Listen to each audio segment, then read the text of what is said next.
BJP का इल्जाम है कि कांग्रेस इंप्रूवमेंट ट्रस्ट घोटाले के मुद्दे ते बीजेपी के प्रदर्शन तो बुखलाई हुई है अति उसे दा बदला लैण लई प्रदर्शन किया गया। कांग्रेस के गुंडे मिल के की माहौल पैदा कर रहे हैं, शहर का सारा वातावरण खराब कर रहे हैं और एक दोबारा चाहते हैं इतने अतवाद का माहौल बने। भारतीय जनता पार्टी शहर का माहौल खराब करना नहीं चाहती। मेरी अगे इन्होंने DC साहब अगे CP साहब अगे प्रार्थना है, इन्होंने गुंडिया के नत्थ पाओ, नहीं तो भारतीय जनता पार्टी भी इन्होंने हेठ जवाब पत्थर ना देगी। दरअसल इस जोरदार झड़प का आधार इंप्रूवमेंट ट्रस्ट की जमीन नीलामी का मामला है। बीजेपी ने नीलामी च करोड़ों के घोटाले का इल्जाम लाउंदिया वीरवार नूं इंप्रूवमेंट ट्रस्ट के दफ्तर नूं ताला जड़ दिता सी। बीजेपी के प्रदर्शन तो बाद तैश दे विच आए कांग्रेसी वर्करां ने ट्रस्ट का गेट ही पुट दिता, जिस तो बाद कांग्रेस ने भी लोक मुद्दों नूं आधार बना के बीजेपी खिलाफ प्रदर्शन का ऐलान कर दिता सी। लुधियाना तो रोहित गुड़ की रिपोर्ट, न्यूज़ 18 पंजाब। कांग्रेस के वर्कर एक तरफ है ने शुरुआत करते हैं। सब तो पहला तुहाडा तारुफ करवाने अज साडे जिहड़े नाल मेहमान जुड़ रहे हैं उन्हां दे नाल साडे नाल दामन सिंह बाजवा जी जुड़ रहे हैं, कांग्रेस के सीनियर लीडर ने। बहुत बहुत स्वागत है मैम तुहाडा। साडे नाल जीवन गुप्ता जी जुड़ रहे हैं, बीजेपी ਨੂੰ रिप्रेजेंट करनगे। गुप्ता जी बहुत बहुत स्वागत है। ते साडे नाल किसान आगू जुड़ रहे हैं रमनीत बराड़। रमनीत जी बहुत बहुत तुहाडा भी स्वागत है। शुरुआत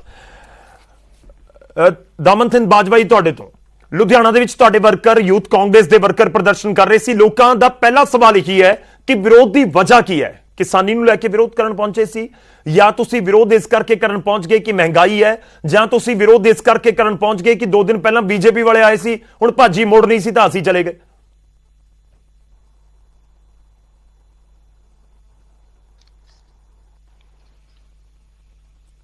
दामन जी आवाज आ रही है मेरी?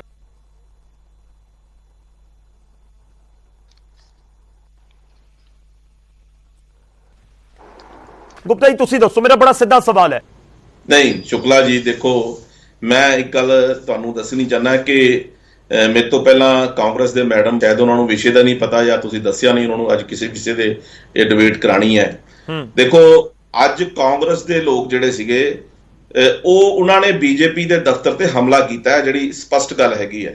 तुहाडे कोल तस्वीरां तुहाडीआं तस्वीरां भी दसदियां ने कि उन्होंने जिस ढंग नाल उत्थे पत्थरां दे नाल बोतलों के नाल साडे दफ्तर के उपर हमला किया है। उहदे नाल साडे 10 कार्यकर्ता फट्टड़ हो गए ने, 3 कार्यकर्ता के सिर फट गए हैं और 1 कार्यकर्ता की साडे भी अख चली गई है।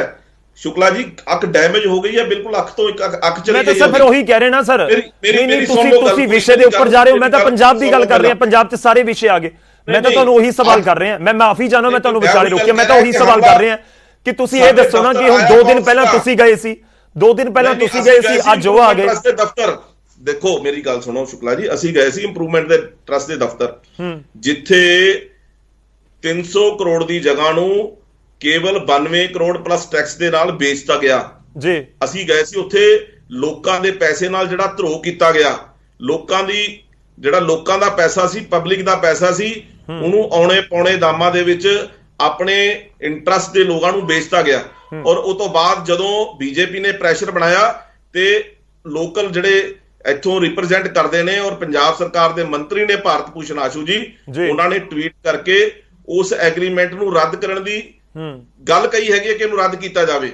और इन्हां दे ही कांग्रेसी नेता ने, मैडम जी जरा ध्यान नाल सुनो, इन्हां दे कांग्रेसी नेता ने जित्सी जिहड़े इंप्रूवमेंट ट्रस्ट के मैंबर भी ने, उन्हां वल्लों भी ये गल आई कि 125 करोड़ दा मैं गाहक है।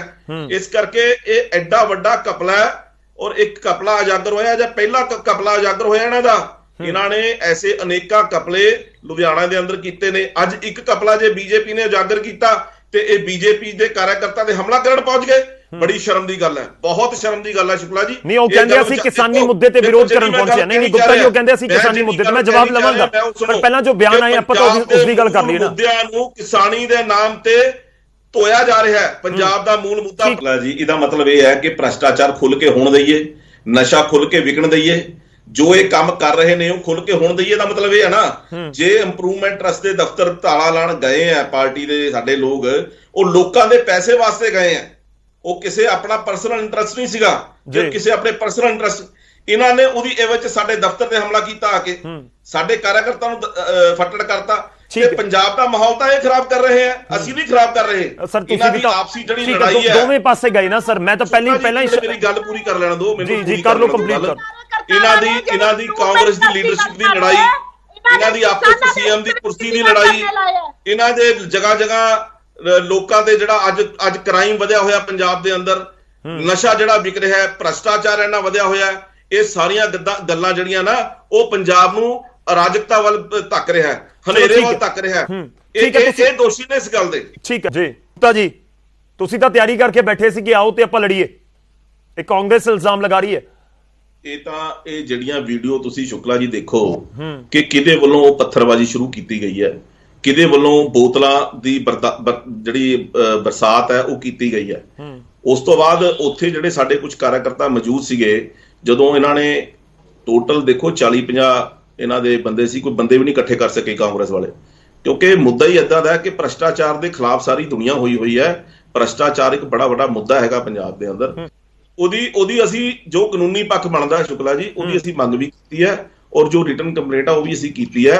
ਔਰ ਅਸੀਂ ਬਾਰ-ਬਾਰ ਇਹਨਾਂ ਨੂੰ ਕਹਿ ਰਹੇ ਹਾਂ ਕਿ ਇਹ ਦੇਖੋ ਸਭ ਤੋਂ ਵੱਡਾ ਤਾਂ ਸ਼ੁਕਲਾ ਜੀ ਇੱਕੋ ਹੀ ਗੱਲ ਜਾਂਦੀ ਹੈ, ਦੇਖੋ ਇਹ ਸਬੂਤ ਜਾ ਰਿਹਾ ਹੈ ਕਿ ਜਦੋਂ ਆਪ ਇਹ ਸਰਕਾਰ ਉਹਨੂੰ ਐਗਰੀਮੈਂਟ ਨੂੰ ਰੱਦ ਕਰਨ ਜਾ ਰਹੀ ਹੈ ਤਾਂ ਇਹਦਾ ਮਤਲਬ ਉਹਨਾਂ ਨੇ ਕਿਤੇ ਨਾ ਕਿਤੇ ਮੰਨ ਲਿਆ ਕਿ ਇਹਦੇ ਵਿੱਚ ਕਪਲਾ ਹੈਗਾ। ਇਹ ਗੱਲ ਤਾਂ ਸਪਸ਼ਟ ਹੋ ਗਈ ਹੈ। ਮੰਨੀ ਗੱਲ ਸਮਝਾਓ। ਨਹੀਂ ਜੀਵਨ ਜੀ, ਤੁਹਾਡੇ ਵਰਕਰ ਇਕੱਠੇ ਹੋ ਕੇ ਇੰਪਰੂਵਮੈਂਟ ਟਰਸਟ ਨੂੰ ਤਾਲਾ ਲਗਾਉਣ ਪਹੁੰਚ ਗਏ ਤੇ ਯੂਥ ਕਾਂਗਰਸ ਦੇ ਵਰਕਰ ਇਕੱਠੇ ਹੋ ਕੇ ਤੁਹਾਡੇ ਆਫਿਸ ਨੂੰ ਤਾਲਾ ਲਗਾਉਣ ਪਹੁੰਚ ਗਏ। ਦੋਹਾਂ 'ਚ ਫਰਕ ਕੀ ਹੈ? ਕਿ ਉਹ ਇੰਪਰੂਵਮੈਂਟ ਟਰਸਟ ਦਾ ਆਫਿਸ ਸੀ ਤੇ ਤੁਹਾਡਾ ਬੀਜੇਪੀ ਦਾ ਦਫ਼ਤਰ ਹੈ, ਇਹੀ ਫਰਕ ਤੁਹਾਨੂੰ ਨਜ਼ਰ ਆਉਂਦਾ ਹੈ? ਕੰਮ ਤਾਂ ਫਿਰ ਤੁਸੀਂ ਵੀ ਉਹੀ ਕਰਨ ਪਹੁੰਚੇ ਸੀ, ਉੱਥੇ ਕਾਂਗਰਸੀ ਵਰਕਰ ਇਕੱਠੇ ਹੋ ਗਏ ਫਿਰ ਬਵਾਲ ਹੋ ਜਾਏਗਾ, ਇੱਥੇ ਬੀਜੇਪੀ ਵਾਲੇ ਇਕੱਠੇ ਹੋ ਗਏ ਤਾਂ ਬਵਾਲ ਹੋ ਗਿਆ। ਜਦੋਂ ਅਸੀਂ ਇੰਪਰੂਵਮੈਂਟ ਟਰਸਟ ਦੇ ਦਫ਼ਤਰ ਨੂੰ ਤਾਲਾ ਲਾਉਣ ਵਾਸਤੇ ਗਏ ਆ, ਉਹ ਤੋਂ ਬਾਅਦ ਸਰਕਾਰ ਚੇਤੀ ਹੈ, ਸਰਕਾਰ ਜਾਗੀ ਹੈ, ਉਹ ਤੋਂ ਬਾਅਦ ਤਾਂ ਇਸ ਐਗਰੀਮੈਂਟ ਨੂੰ ਰੱਦ ਕਰਨ ਦੀ ਸਿਫਾਰਿਸ਼ ਕੀਤੀ ਗਈ ਹੈ।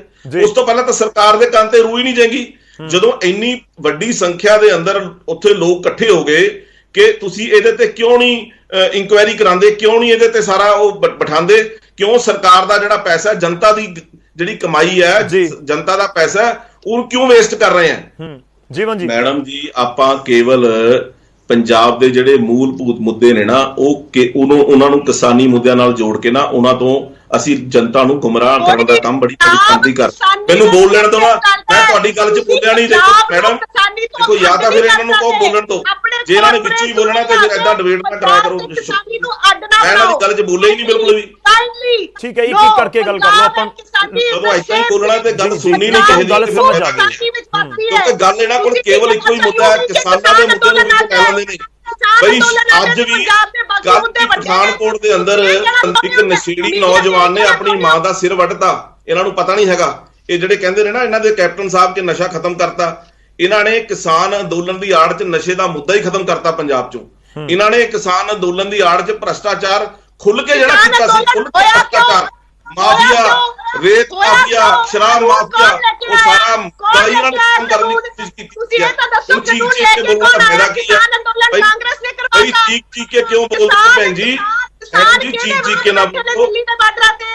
ਇੱਕ ਕਰਕੇ ਆਪਾਂ ਗੱਲ ਲੋਕਾਂ ਤੱਕ ਪਹੁੰਚੇ। ਡਿਬੇਟ ਤਾਂ ਤੱਥਾਂ ਦੇ ਆਧਾਰ ਤੇ ਹੋਣੀ ਹੈ ਸ਼ੁਕਲਾ ਜੀ। ਮੇਰੀ ਮੈਂ ਤਾਂ ਉਹੀ ਕਹਿਣਾ ਨਾ ਸਰ, ਇੱਕ ਕਰਕੇ ਆਪਾਂ ਗੱਲ ਰੱਖ ਲਓ, ਲੋਕਾਂ ਤੱਕ ਗੱਲ ਪਹੁੰਚੇ। ਆਪਾਂ ਉੱਚੀ ਬੋਲ ਕੇ ਕਿਸਾਨ ਮੁੱਦੇ ਨੂੰ, ਕਿਸਾਨ ਮੁੱਦੇ ਦੀ ਢਾਲ ਬਣਾ ਕੇ ਆਪਾਂ ਪੰਜਾਬ ਦਾ ਸੱਤਾਨਾਸ ਕਿਉਂ ਲੱਗਿਆ? ਕਿਸਾਨੀ ਦੇਖੋ, ਕਿਸਾਨਾਂ ਵਾਲਾ ਮੁੱਦਾ ਜਿਹੜਾ ਅਸੀਂ ਕੋਈ ਕਿਸਾਨ ਵਿਰੋਧੀ ਥੋੜੀ ਹੈ, ਅਸੀਂ ਆਪ ਕਿਸਾਨ ਹੈ। ਸਭ ਕੁਝ ਕਿਸਾਨੀ ਨਾਲ ਕਾਰੋਬਾਰ ਪੰਜਾਬ ਦੇ ਜੁੜੇ ਹੋਏ ਨੇ। ਆਪਾਂ ਕੇਵਲ ਕਿਸਾਨ ਦੀ ਦਲੀਲ ਲੈ ਕੇ ਇੱਕੋ ਹੀ ਗੱਲ ਕਾਂਗਰਸ ਕੋਲ ਕਿਸਾਨ ਮੁੱਦਾ, ਕਿਸਾਨ ਮੁੱਦਾ, ਇਹਨਾਂ ਨੇ ਭ੍ਰਸ਼ਟਾਚਾਰ, ਇਹਨਾਂ ਨੇ ਨਸ਼ਾ, ਇਹਨਾਂ ਨੇ ਜਿੰਨੇ ਵਾਅਦੇ ਕੀਤੇ ਸੀ ਸਾਰੇ ਮੁੱਕਰ ਗਏ ਜੀ। ਪਹਿਲਾਂ ਇਹ ਗੱਲ ਕਰਦੇ ਕਿਸਾਨਾਂ ਦੀ, ਚਲੋ ਜਿਹੜਾ 90,000 ਕਰੋੜ ਦਾ ਕਰਜ਼ੇ ਦੀ ਗੱਲ ਕਰ ਰਹੀ ਹੈ, ਉਹ ਕਿਉਂ ਨਹੀਂ ਕੀਤਾ ਇਹਨਾਂ ਨੇ? ਫਿਰ ਕਿਸਾਨਾਂ ਦੀ ਗੱਲ ਕਰਦੇ ਆ, ਮੈਂ ਤੁਹਾਨੂੰ ਹੋਰ ਪਾਸਾ ਗੱਲ ਬੜੀ ਮਜ਼ੇਦਾਰ ਹੈ। ਹਰਿਆਣਾ ਦੀ ਦੇਖੋ ਗੁਪਤਾ ਜੀ, ਦਾਮਨ ਜੀ, ਇਸ਼ੂ ਤਾਂ ਕੋਈ ਵੀ ਛੱਡਿਆ ਨਹੀਂ ਜਾ ਸਕਦਾ ਪਿੱਛੇ, ਉਹ ਚਾਹੇ ਨਸ਼ੇ ਦਾ ਹੈ, ਚਾਹੇ ਬੇਅਦਬੀ ਦਾ ਹੈ, ਚਾਹੇ ਫਿਰ ਕਿਸਾਨੀ ਮੁੱਦਾ ਹੈ, ਚਾਹੇ ਖੇਤੀ ਕਾਨੂੰਨਾਂ ਦਾ ਹੈ। ਜਦੋਂ ਆਪਾਂ ਕੋਈ ਵੀ ਡਿਬੇਟ ਕਰਦੇ ਹਾਂ ਘੁੰਮ ਫਿਰ ਕੇ ਖੇਤੀ ਕਾਨੂੰਨਾਂ ਦੇ ਉੱਤੇ ਤਾਂ ਆ ਹੀ ਜਾਂਦੀ ਹੈ। ਭ੍ਰਿਸ਼ਟਾਚਾਰ ਦੇ ਇਲਜ਼ਾਮ ਲੱਗ ਰਹੇ ਤਾਂ ਸਰਕਾਰ ਦੇ ਨੁਮਾਇੰਦੇ ਹੋ ਨਾ ਤੁਸੀਂ ਕਾਂਗਰਸ ਦੇ ਨੁਮਾਇੰਦੇ ਹੋ, ਜਵਾਬ ਤਾਂ ਤੁਹਾਨੂੰ ਉਸ ਦੇ ਉੱਪਰ ਵੀ ਦੇਣਾ ਹੋਏਗਾ। ਇਹਦਾ ਮਤਲਬ ਇਹ ਹੋਇਆ, ਇਹਦਾ ਮਤਲਬ ਇਹ ਹੈ ਕਿ ਤੁਸੀਂ ਖੁੱਲ ਕੇ ਭ੍ਰਿਸ਼ਟਾਚਾਰ ਕਰੋ। ਦੇਖੋ ਅੱਜ ਵੀ ਇਹ ਜਿਹੜੀ ਗੱਲ ਬਾਰ-ਬਾਰ ਆ ਰਹੀ ਹੈ, ਕੱਲ ਵੀ ਪਠਾਨਕੋਟ ਦੀ ਮੈਂ ਤੁਹਾਨੂੰ ਇੱਕ ਘਟਨਾ ਦੱਸ ਰਿਹਾ, ਇਸ ਤੋਂ ਪਹਿਲਾਂ ਕਈ ਘਟਨਾਵਾਂ ਹੋ ਗਈਆਂ। ਇੱਕ ਨਸ਼ੇ ਕਰਦੇ ਨੌਜਵਾਨ ਨੇ ਜਿਹੜਾ ਚਿੱਟੇ ਦਾ ਨਸ਼ਾ ਕਰਦਾ ਸੀ, ਉਹਨੇ ਆਪਣੀ ਮਾਂ ਦਾ ਸਿਰ ਵੱਢਦਾ। ਇਹ ਗੱਲਾਂ ਤੇ ਕਿਉਂ ਨਹੀਂ ਆਉਂਦੇ? ਕਿੱਥੇ ਪੰਜਾਬ ਨੂੰ ਲੈ ਕੇ ਜਾਣਾ ਚਾਹੁੰਦੇ ਨੇ? ਜੀਵਨ ਜੀ, ਤੁਹਾਡਾ ਫਾਈਨਲ ਸਟੇਟਮੈਂਟ। ਹੁਣ ਤੁਸੀਂ ਵੀ ਭਾਜੀ ਮੋੜਨ ਜਾਓਗੇ? ਮੈਂ ਸ਼ੁਰੂਆਤ ਦੇ ਵਿੱਚ ਜ਼ਿਕਰ ਕੀਤਾ ਸੀ ਭਾਜੀ ਮੋੜਨ ਵਾਲਾ, ਹਾਲਾਂਕਿ ਬੜਾ ਵੱਖਰਾ ਵਰਡ ਜ਼ਰੂਰ ਲੱਗ ਰਿਹਾ ਹੋਏਗਾ, ਪਰ ਇੱਕ ਦਿਨ ਤੁਸੀਂ ਪ੍ਰਦਰਸ਼ਨ ਕੀਤਾ, ਅਗਲੇ ਦਿਨ ਯੂਥ ਕਾਂਗਰਸ ਨੇ, ਹੁਣ ਤੁਸੀਂ ਕੱਲ੍ਹ ਨੂੰ ਫਿਰ ਜਾਓਗੇ ਜਾਂ ਪਰਸੋਂ ਜਾਓਗੇ, ਇਸੇ ਤਰ੍ਹਾਂ ਨਹੀਂ ਚੱਲਦਾ ਰਹੇਗਾ? ਜਾਂ ਤੁਹਾਨੂੰ ਲੱਗਦਾ ਕਿ ਕੋਈ ਵੱਖਰਾ ਰੂਪ ਹੋ ਸਕਦਾ? ਕਿਉਂਕਿ ਆਉਣ ਵਾਲੇ ਦਿਨਾਂ 'ਚ ਐਵੇਂ ਪ੍ਰਦਰਸ਼ਨ ਹੁੰਦੇ ਰਹੇ ਤਾਂ ਸਥਿਤੀ ਹੋਰ ਨਾਜ਼ੁਕ ਬਣ ਸਕਦੀ ਹੈ। ਨਹੀਂ ਗੌਰਵ ਜੀ, ਸਾਡੀ ਕੋਈ ਏਦਾਂ ਦੀ ਦਵੇਸ਼ ਭਾਵਨਾ ਨਾਲ ਅਸੀਂ ਕਦੇ ਵੀ ਕੰਮ ਨਹੀਂ ਕਰਦੇ। ਬੜੀ ਸਿੱਧੀ ਸਪਸ਼ਟ ਗੱਲ ਹੈ। ਦੇਖੋ, ਅੱਜ ਇੱਕ ਸਾਡੇ ਕਾਰਜਕਰਤਾ ਦੀ ਅੱਖ ਚਲੀ ਗਈ ਹੈ, ਇਹ ਛੋਟੀ ਗੱਲ ਨਹੀਂ, ਉਹਦੀ ਅੱਖ ਦੀ ਰੋਸ਼ਨੀ ਚਲੀ ਗਈ ਹੈ। ਮੈਂ ਤੁਹਾਨੂੰ ਦੱਸ ਰਿਹਾ ਟੀਵੀ ਚੈਨਲ ਤੇ ਤੁਹਾਡੇ ਤੇ। ਬੈਠੇ ਆ ਜੀ, ਭੈਣ ਜੀ ਮੈਨੂੰ ਬੋਲ ਲੈਣ ਦਿਓ, ਭੈਣ ਜੀ ਮੈਨੂੰ ਬੋਲ ਲੈਣ ਦਿਓ, ਕੰਪਲੀਟ ਕਰ ਲਓ ਸਰ। ਇਹਨਾਂ ਦੇ ਵਰਕਰ ਨੇ ਪੱਥਰ ਮਾਰਿਆ ਜਿਹਦੇ ਕਰਕੇ ਉਹਦੀ ਅੱਖ ਗਈ ਹੈ ਜੀ। ਦੂਸਰੀ ਗੱਲ ਤਾਂ ਕੀ ਹੈ, ਅਸੀਂ ਕੋਈ ਦੀ ਦਵੇਸ਼ ਭਾਵਨਾ ਦੇ ਨਾਲ ਸਾਡੀ ਇੱਕ ਲੜਾਈ ਜਾਰੀ ਰਹੇਗੀ ਪੰਜਾਬ 'ਚ ਭ੍ਰਸ਼ਟਾਚਾਰ ਦੇ ਖਿਲਾਫ। ਜਿੱਥੇ ਜਿੱਥੇ ਭ੍ਰਸ਼ਟਾਚਾਰ ਹੋਊਗਾ ਅਸੀਂ ਉਹਦੇ ਖਿਲਾਫ ਲੜਾਈ ਲੜਦੇ ਰਹਿਣਾ ਹੈ। ਨਸ਼ੇ ਦੀ ਇਹਨਾਂ ਨੇ ਸਹੁੰ ਖਾਧੀ ਸੀ, ਸ਼੍ਰੀ ਗੁਟਕਾ ਸਾਹਿਬ ਨੂੰ ਹੱਥ 'ਚ ਫੜ ਕੇ ਧਰਮ ਦੇ ਨਾਮ ਤੇ ਪੰਜਾਬੀਆਂ ਨੂੰ ਗੁੰਮਰਾਹ ਕੀਤਾ, ਨਸ਼ਾ ਖਤਮ ਕਰਨ ਦੀ ਗੱਲ ਕੀਤੀ ਸੀ, ਨਸ਼ਾ ਖਤਮ ਨਹੀਂ ਹੋਇਆ। ਜਿੰਨੇ ਵਾਅਦੇ ਕੀਤੇ ਸੀ ਉਹਨਾਂ ਨੇ ਪੂਰੇ ਨਹੀਂ ਕੀਤੇ। ਪੰਜਾਬੀਆਂ ਨੂੰ, ਪੰਜਾਬ ਦੀ ਜਨਤਾ ਨੂੰ ਜਾਗਰੂਕ ਅਸੀਂ ਕਰਦੇ ਰਹਾਂਗੇ। ਉਹਦੇ ਵਾਸਤੇ ਸਾਨੂੰ ਚਾਹੇ ਕੋਈ ਕੁਰਬਾਨੀ ਕਿਉਂ ਨਾ ਦੇਣੀ ਪਵੇ, ਅਸੀਂ ਤਾਂ। ਚਲੋ ਸ਼ੁਕਰੀਆ ਬਹੁਤ ਬਹੁਤ ਸਾਰੇ ਮਹਿਮਾਨਾਂ ਦਾ ਸਾਡੇ ਨਾਲ ਜੁੜਨ ਦੇ ਲਈ, ਧੰਨਵਾਦ।